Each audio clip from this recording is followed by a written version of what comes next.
फिर भी माता सती अनेक प्रकार से प्रयास करती है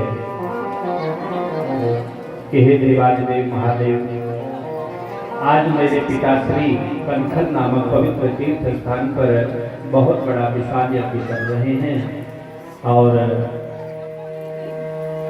मैं आपसे ऐसी प्रार्थना करती हूँ कि मेरे पिता के उस यज्ञ को सफल बनाने के लिए आप उस यज्ञ स्थली पर पधारें और साथ में मुझे भी उस यज्ञ स्थली पर ले जाएं। इस प्रकार से हम दोनों जब वहाँ पहुँच जाएंगे तो मेरी माता भी बड़ी प्रसन्न हो जाएगी और मेरे पिता भी बहुत प्रसन्न हो जाएंगे। साथ में बहुत लंबा समय हो गया है, मैं ऐसे दुष्टात्मा हूँ, ऐसे शमशान में निवास करने वाले ऐसे दुष्ट के साथ में, ऐसे क्रोधी स्वभाव वाले के साथ में तेरा विवाह नहीं होने देता। इसलिए अब तू यहाँ आ तो गई है, अब आ गई है, ठीक है, कोई बात नहीं। स्वस्थ होकर के जहाँ भी तुझे रहने के लिए स्थान उपलब्ध हो, इस स्थान में रहते हुए अपना हिस्सा यज्ञ का अपना भाग स्वीकार कर ग्रहण कर ले। तो माता सती जब अपने पिता के दक्ष प्रजापति के मुख से भगवान शिव के उस प्रभाव को नहीं जानते, उस शिव तत्व को नहीं जानते, और माता सती देवराज इंद्र से भी कहने लगी कि हे इंद्र, क्या तुम्हें भी शिव तत्व के बारे में मालूम नहीं? और ब्रह्मा से कहने लगे कि ब्रह्मन, क्या तुम्हें भी शिव के उस तत्व के बारे में ज्ञान नहीं है?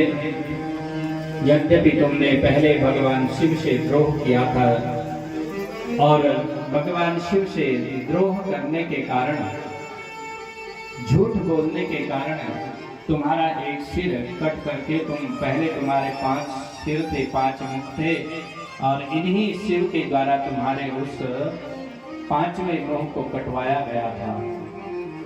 इस प्रकार तुम्हारे प्राणों की भगवान शिव ने ही रक्षा की थी। यदि वह भैरव चाहता तो तुम्हारे 5 के 5 सिरों को उसी समय धड़ से अलग कर देता।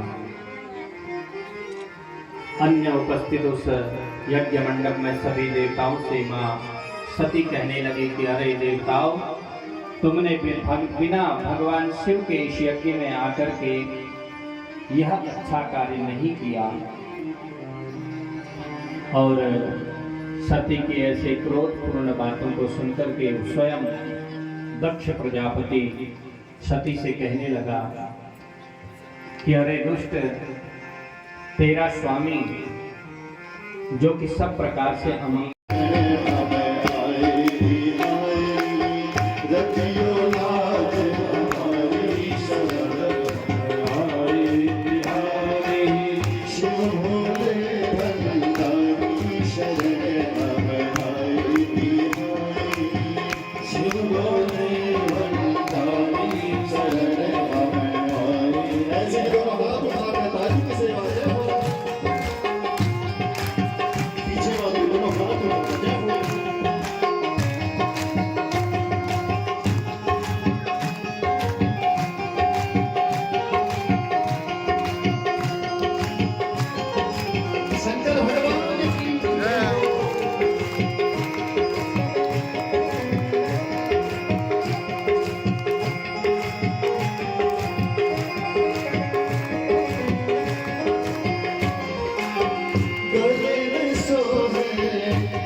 गले में सोहे मुंड की माला।